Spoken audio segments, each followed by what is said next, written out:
Hola, buenas tardes, yo soy David Pérez Vega, este es mi canal literario, bienvenido Bob. Hoy quería hablar de este libro, La forja de un rebelde, del escritor español Arturo Barea.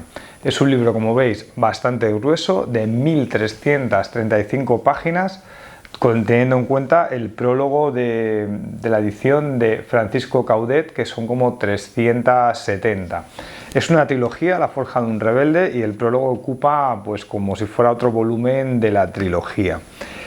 Este libro lo llevaba pensando leer desde hace bastante tiempo y se habían redoblado estas ganas, sobre todo cuando en 2018 empecé yo a escribir una novela de la Guerra Civil, y en esta trilogía de Arturo Barea sabía que el libro final, que se llama La llama, trata sobre la Guerra Civil en Madrid.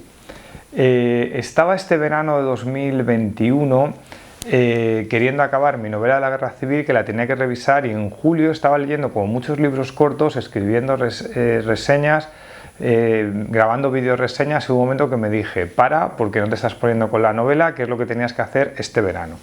Entonces, a finales de julio decidí coger un libro gordo, un libro con más de 1000 páginas, para estar en agosto como de vacaciones de reseñista, o sea, es decir, de no escribir reseñas, ni hacer vídeos reseñas, ni nada. Y elegí La forja de un rebelde. Hay como dos ediciones que se pueden conseguir ahora mismo en España.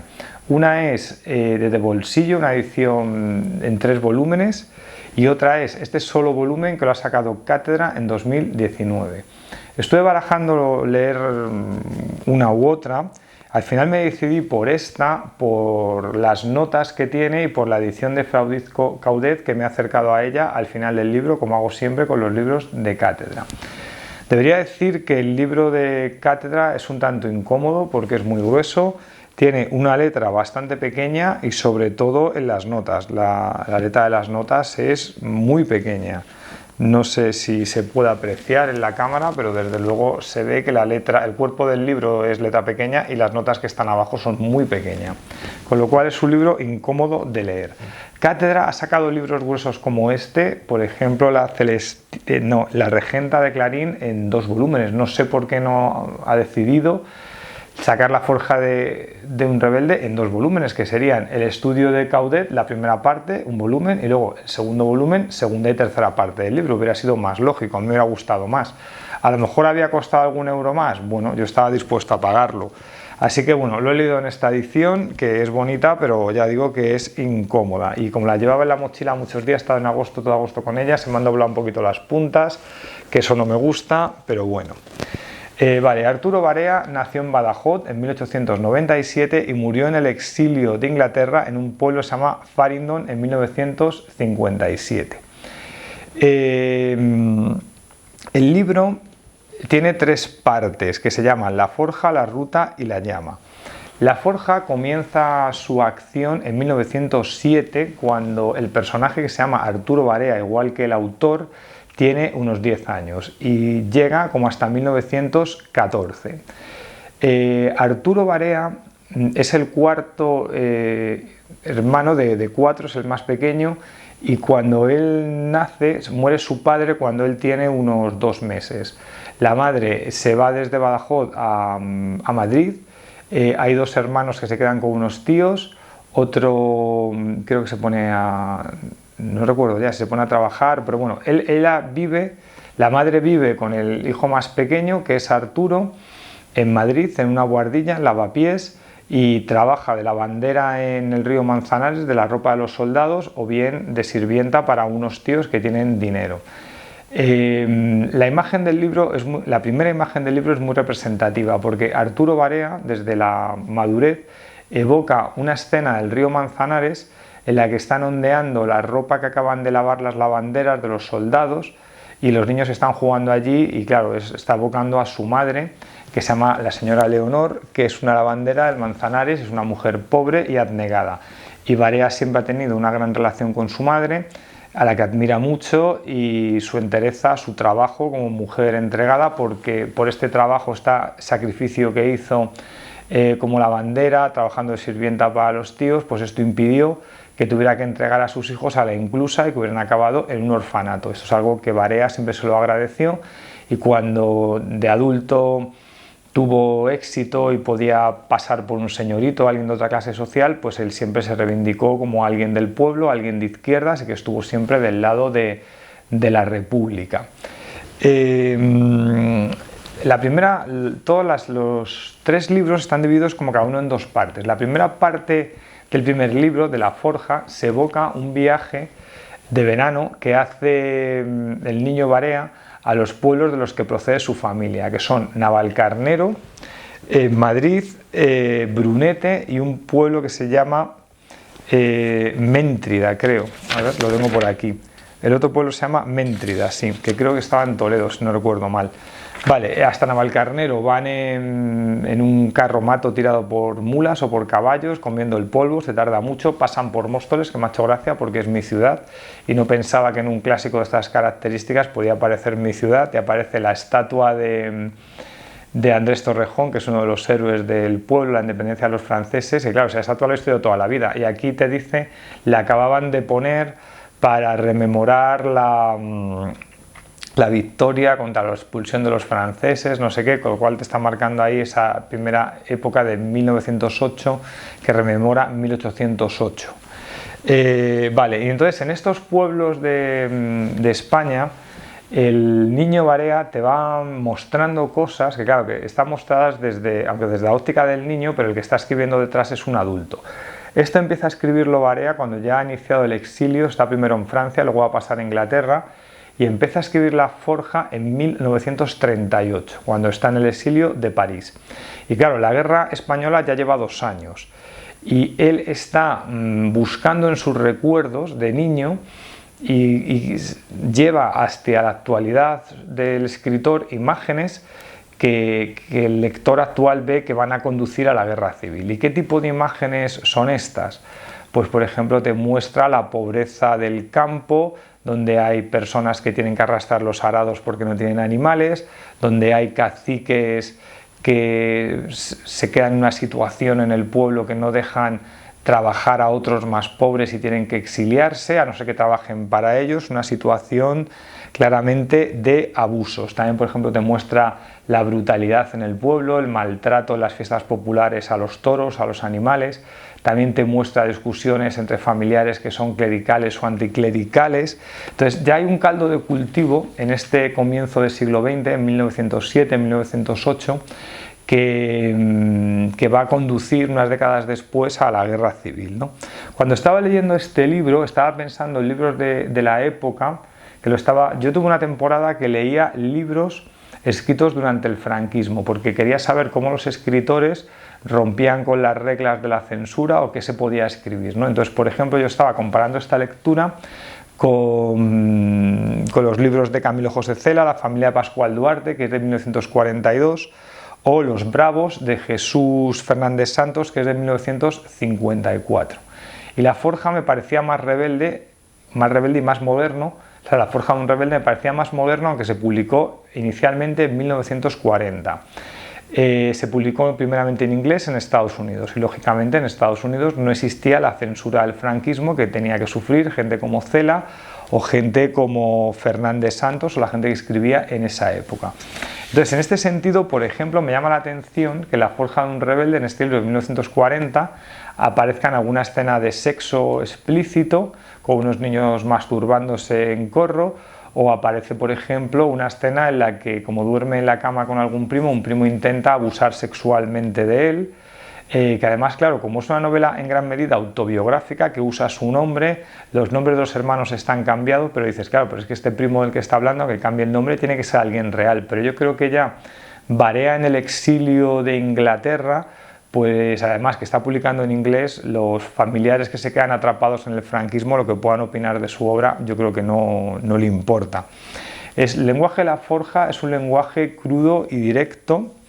Barea pretende en su obra acercarse al lenguaje del pueblo, que es el que él cree que representa, y quiere que su obra sirva para algo en la lucha antifascista, porque recordemos que está escribiendo en el tiempo de la guerra. También te cuenta, una vez ya que vuelve de estas vacaciones, que está escolarizado con los curas escolapios, que le pagan primeramente los tíos ricos, le están pagando el colegio, porque él quiere ser un ingeniero, tiene capacidad para serlo, es el mejor de la clase, Pero hay una desgracia, que es que el tío muere y ya no pueden pagar esta beca.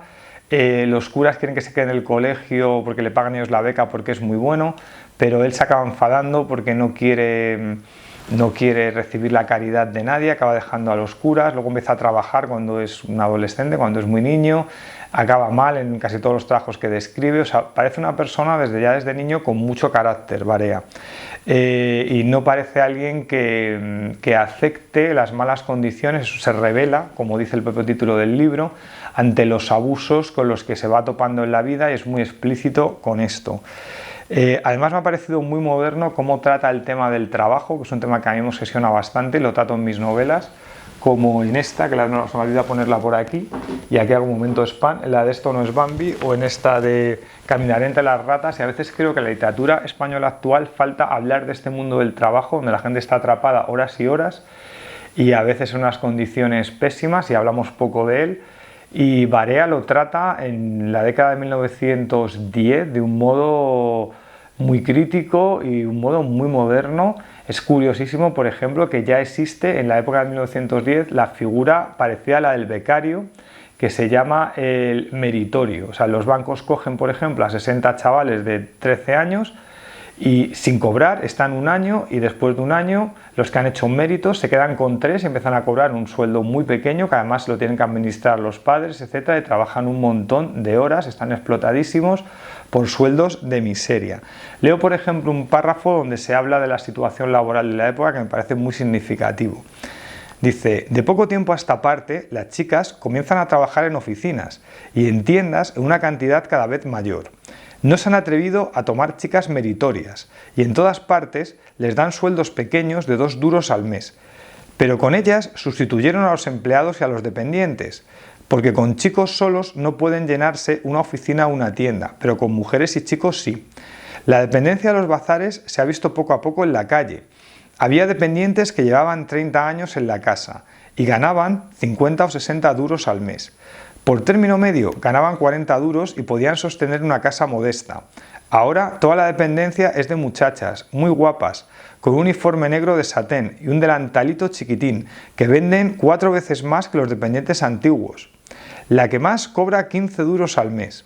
Del antiguo personal no queda más que un viejo con un gorro negro que se pasea por las salas y aterroriza a las chicas despidiéndolas a la menor falta, o las manosea cuando están sacando cajas de algún rincón, sin derecho a que protesten. O sea, a mí este párrafo, esta crítica al mundo laboral y a la explotación, me ha parecido muy interesante y muy moderna. Barea se hace sindicalista de la UGT, si no recuerdo mal, y hay un momento que él y un amigo acuden a la casa del pueblo, donde van principalmente obreros de las obras, y tienen un poco un choque con su propia gente, digamos, porque hay un obrero que dice: hoy tenemos de visita a unos señoritos que han venido aquí a hacer turismo, y el adolescente Barea se enfada con ellos porque les dice que ellos son más respetados en su trabajo porque cobran más dinero, y ellos, aunque llevan traje, trabajan más horas y cobran menos, ¿no? Y hay otros obreros que se ponen de su parte, le aplauden, etc. Es una novela muy reivindicativa de temas sociales, y a mí esto es algo que me interesa mucho en mi propia literatura. Barea ha entrado como meritorio en un banco, al final se acaba enfadando también, la acaban echando por una cosa muy rocambolesca. Es decir, habían puesto unas mesas con unos cristales para protegerlas, y como tenían que estampar unos sellos de unos bonos, pues hay un momento que el chico Barea rompe la mesa, la hace añicos, y le dice a su jefe que la va a tener que pagar, aunque él y los demás empleados saben que las mesas están aseguradas, por lo tanto la empresa va a recuperar el dinero sin ningún problema, y además le van a quitar parte de su sueldo por hacer un uso no inapropiado de esa mesa. Se acaba enfadando con el jefe, la acaba dejando, y ahí se acaba la novela. Y la madre le dice: ves cómo eres un chico, que le da mucha rabia esto, porque trabaja como un hombre pero no le tratan como un hombre. Esto se acaba en 1914. La ruta, que es la segunda parte, retoma la vida de Barea en 1921. Hay unos años que luego, con unas analepsias que se hacen en la segunda parte, se rellena la información de otras fábricas en las que ha estado, y aparece Barea ahora en África, en Marruecos, convertido en sargento es militar y va a estar en la guerra de Marruecos, en el desastre de Anuán, en este ambiente. Te va a contar que más del 80% de reclutas de muchas zonas de España son analfabetos, son carne de cañón, y él, como es una persona mínimamente instruida, pues acaba en retaguardia y evita las malas condiciones que viven algunos compañeros. Sobre todo lo que hace en este libro es una denuncia de la corrupción del ejército, es decir, él cuando llega allí tiene que ocuparse de hacer una carretera, se da cuenta que sus jefes lo que están haciendo es que si hay 70 obreros marroquíes trabajando allí, ellos firman que hay 70, en vez de 70 que hay 100, y los 30 sueldos extras se los reparten entre los mandos. La comida, tiene un presupuesto para la comida, se lo quedan, compran comida caducada, en muy malas condiciones, y se quedan el resto, y claro, la tropa está mal alimentada, mal pagada, hay un exceso de mandos mal pagados, etc. También se muestra aquí cosas que van a llevar a la guerra civil. Es decir, hay algunos mandos militares, donde aquí ya aparece Franco y Millán Astray, que quieren ganar medallas, digamos. Y cuando empieza la dictadura de Primo de Rivera, en 1923, Primo de Rivera parece que quiere abandonar África porque es una ruina, porque esa guerra no tiene sentido, y son los militares, como Franco y Millán Astray, los que le fuerzan a quedarse porque quieren más medallas, porque quieren ganar ese dinero extra que están sacando gracias a la corrupción, y todo ese mal ambiente que están generando con la gente más pobre, porque los ricos pagaban un dinero y se evitaban ir, pues también va a generar un caldo de cultivo de diferencias sociales que va a acabar en la guerra civil. La ruta me ha gustado. También hay una crítica, además de la corrupción en el ejército, a las costumbres. Por ejemplo, hay un momento que Barea se harta de ir al casino del pueblo en el que están y al prostíbulo, y se dedica a ir a pescar, y conoce a una chica y se va a vivir con ella sin estar casados ni nada, y es como si fuera su novia, su pareja, pasea con ella, va a la playa, y algún mando le llama la atención porque él no puede convivir con una mujer con la que no está casado como si fuera su mujer, cuando todos esos mandos tienen a su mujer, a sus hijos, y luego van por la noche a emborracharse al casino, a jugarse el dinero, y van al prostíbulo. Pero eso sí está visto socialmente, porque aunque todo el mundo lo sabe, no se hace a la luz del día, es una cosa muy curiosa. La ruta, yo creo que es el libro de la trilogía que baja un poco el nivel, aunque sigue siendo un nivel muy alto, me gusta. Y este ritmo alto se retoma en La llama, que empieza en 1935, un año antes de la guerra civil, y ya desde el principio se le está diciendo al lector que la guerra civil es como que va a ser inevitable, porque cada vez hay más violencia, y se ve en la calle, se habla de que va a haber un golpe militar. Barea quiere irse del ambiente de la ciudad, en Madrid, que trabaja en una casa de patentes, tiene un buen sueldo y se ha comprado una casa en un pueblo que se llama Novés. Allí deja a su mujer y a sus hijos, y él pasa la semana en Madrid y el fin de semana se va a ver a su familia. En realidad, en la capital tiene un amante que es su secretaria, y él sabe que su matrimonio con la mujer que ha tenido, creo que 4 hijos, es un fracaso, pero no quiere divorciarse porque esto le va a dejar en malas condiciones económicas. Entonces ha mandado a la familia al pueblo, y él en Madrid hace su vida con su amante, que su mujer lo sabe. Claro, es otra época, la novela es en algunas partes machista, y a veces cuando Barea habla de sí mismo no se deja en buen lugar, a veces parece una persona cruel, una persona un tanto cínica, sobre todo con estas relaciones con las mujeres. De hecho, Barea es como que no renuncia al amor, quiere una pareja que sea su compañera, con la que pueda hablar, con la que pueda intercambiar opiniones, no como con el rol típico del hombre y la mujer de la época, sino alguien que sea como más moderno, ¿no? Que esto ya veremos que lo va a encontrar en esta tercera novela. En Novés, este pueblo, está el ambiente muy cargado, la gente no se cree que el nuevo señorito de la capital pertenece como a la clase social baja, que tiene un carnet de la UGT y que va a organizar incluso charlas de la izquierda para las elecciones de febrero del 36. Los comienzos de la guerra en el 36 en Madrid están contados con mucho brío. Barea se asusta ante el arrebato del pueblo que empieza a quemar iglesias, que mata a gente, que da paseillos, y Barea esto lo denuncia, no se siente a gusto con esto. Él al principio se queda sin el trabajo de la oficina de patentes, pero debido a unos contactos empieza a entrar en la oficina de censura con la prensa extranjera, que tiene la sede en el edificio de Gran Vía de Madrid, que por cierto yo cuando era auditor de cuentas estuve trabajando ahí donde trabajó Barea, y lo cuento en este libro, por cierto, otra vez spam. Esto no es Bambi. Vale, aquí va a conocer a una mujer que se llama Ilsa Crutzen, que es una austriaca antifascista, que es una mujer políglota, muy inteligente. Barea queda fascinado con ella, se va a convertir en su mujer cuando se divorcie de la anterior y va a compartir posteriormente su exilio inglés. También además va a trabajar en la radio con una voz que se llama La Voz Incógnita de Madrid, que anima a la gente a resistir en el Madrid asediado. Es muy curioso un momento que colapsa mentalmente Barea por la presión de los bombardeos, porque no duerme, porque no come, porque bebe demasiado y toma demasiado café y tiene pues como una crisis de ansiedad que le impide trabajar. Además, Ilsa, su compañera, está cayendo en desgracia porque la están acusando de trotskista por su actividad en Austria. Van hasta Valencia, les han quitado el puesto que tienen en Madrid y hay un momento que se dan cuenta que se tienen que ir porque Ilsa está como en una lista negra y la pueden hacer desaparecer, a él también, y entonces van hacia Barcelona y de Barcelona salen a París, donde allí están algún año mal viviendo, con muy poco dinero. Barea empieza a escribir cuentos, que va a ser su primer libro de cuentos, se publica en Barcelona en el 37 o en el 38, empieza a escribir La Forja y el libro acaba cuando se van a Inglaterra, ¿no? Es una novela muy potente. Luego me he leído el prólogo de Francisco Caudet, que en gran medida, como habla de la vida de Barea y la novela es la vida de Barea, pues tenía la sensación de que me estaba contando lo que ya había leído, además con párrafos seleccionados del libro, y esos párrafos me los iba saltando porque yo creía que no tenía ya más sentido, además estaban con la letra esta minúscula de las notas que costaba leerlo. Lo que sí me ha interesado es que explicara Caudet en el prólogo una cosa muy extraña que pasa en la novela, que es que tiene errores de traducción del inglés. Y alguien dice, pero Barea no es un escritor español. Sí, es un escritor español, pero atención a lo que ocurre aquí. La novela se publica primeramente en inglés, se traduce a un montón de idiomas y posteriormente la editorial Losada, argentina, que está formada por exiliados españoles, se interesa por el libro y se publica como una década más tarde. Hay algunos expertos que piensan que el manuscrito original en español se ha perdido y la teoría de Caudet, que parece la más acertada, es que no existe como tal un manuscrito del libro en español, sino que Barea lo que hace es escribe como notas sueltas, desordenadas, y Ilsa va cogiendo esas notas, le da forma y las escribe en inglés.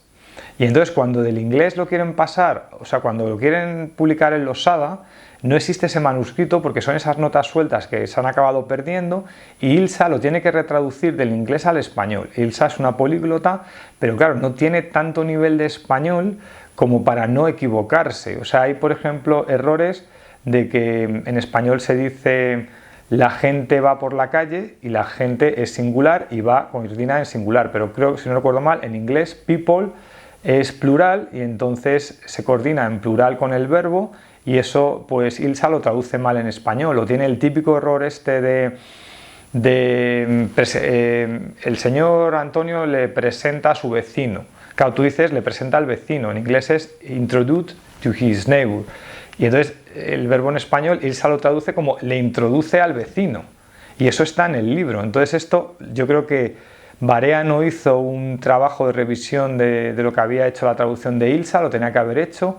Unos años después de publicarse en Losada, sí que Barea lo revisa, pero no lo revisa con las suficientes ganas porque se mantienen muchos errores. Están corregidos en la edición de Caudet, alguno te dice está corregido en el texto y te dicen en el original estaba así, o esta frase suena muy rara porque Ilsa la traduce raro. Se mantienen algunos errores, pero no todos, y Caudet los explica. Yo creo que esto, la edición de bolsillo, es posible que no esté explicado, yo creo que es un tema que hay que hablarlo y es interesante. Es un lenguaje en realidad del libro muy castizo, muy español, entonces te choca a veces esos errores de los falsos amigos del inglés. Pero bueno, aún así es un libro muy potente que merece la pena, que retrata el primer tercio del siglo XX en España de forma impresionante, elementos anteriores que van a llevar a la guerra civil, cómo es la guerra civil en Madrid, y esto me ha impresionado, me ha gustado mucho. Se une, por ejemplo, a la trilogía de la guerra civil de Juan Eduardo Zúñiga, de la guerra civil en Madrid, también la guerra civil de Manuel Chávez Nogales, A Sangre y Fuego. Los días en llamas de Juan Iturralde, que no tengo el libro, pero es otro libro magnífico sobre la guerra civil en Madrid. Y yo creo que va a ser difícil que este libro, el de La forja de un rebelde de Arturo Barea, no esté en la lista de las 10 mejores lecturas del año. Es un libro que hay que leer y que habla del siglo XX en España como pocos libros he leído. Es un libro, dicen por lo que decían lo que dice Caudez en el prólogo, es que tiene más fama en el mundo anglosajón que en España, y todos los hispanistas anglosajones lo estudian como uno de los grandes libros del exilio español, junto a los autores como Ramón J. Sender o Matt Out. Pues el tercero es Arturo Barea. Y bueno, no sé si habéis leído Arturo Barea. Hasta aquí la reseña de hoy. Me apetece leer casi sus cuentos, y es otro libro póstumo que se llama La raíz rota, que habla como de un inglés que está en el exilio que vuelve a España, que él nunca lo pudo hacer. Dicen que es una novela un tanto fallida, pero tengo ya curiosidad porque esta, La forja de un rebelde, me ha gustado mucho y os la recomiendo mucho. No sé si la habéis leído, si la habéis leído me lo comentáis. Bueno, aquí están mis novelas, voy a dejar el enlace como siempre por si a alguien le interesa. Me hago publicidad a mí mismo también, claro, y me despido. Adiós.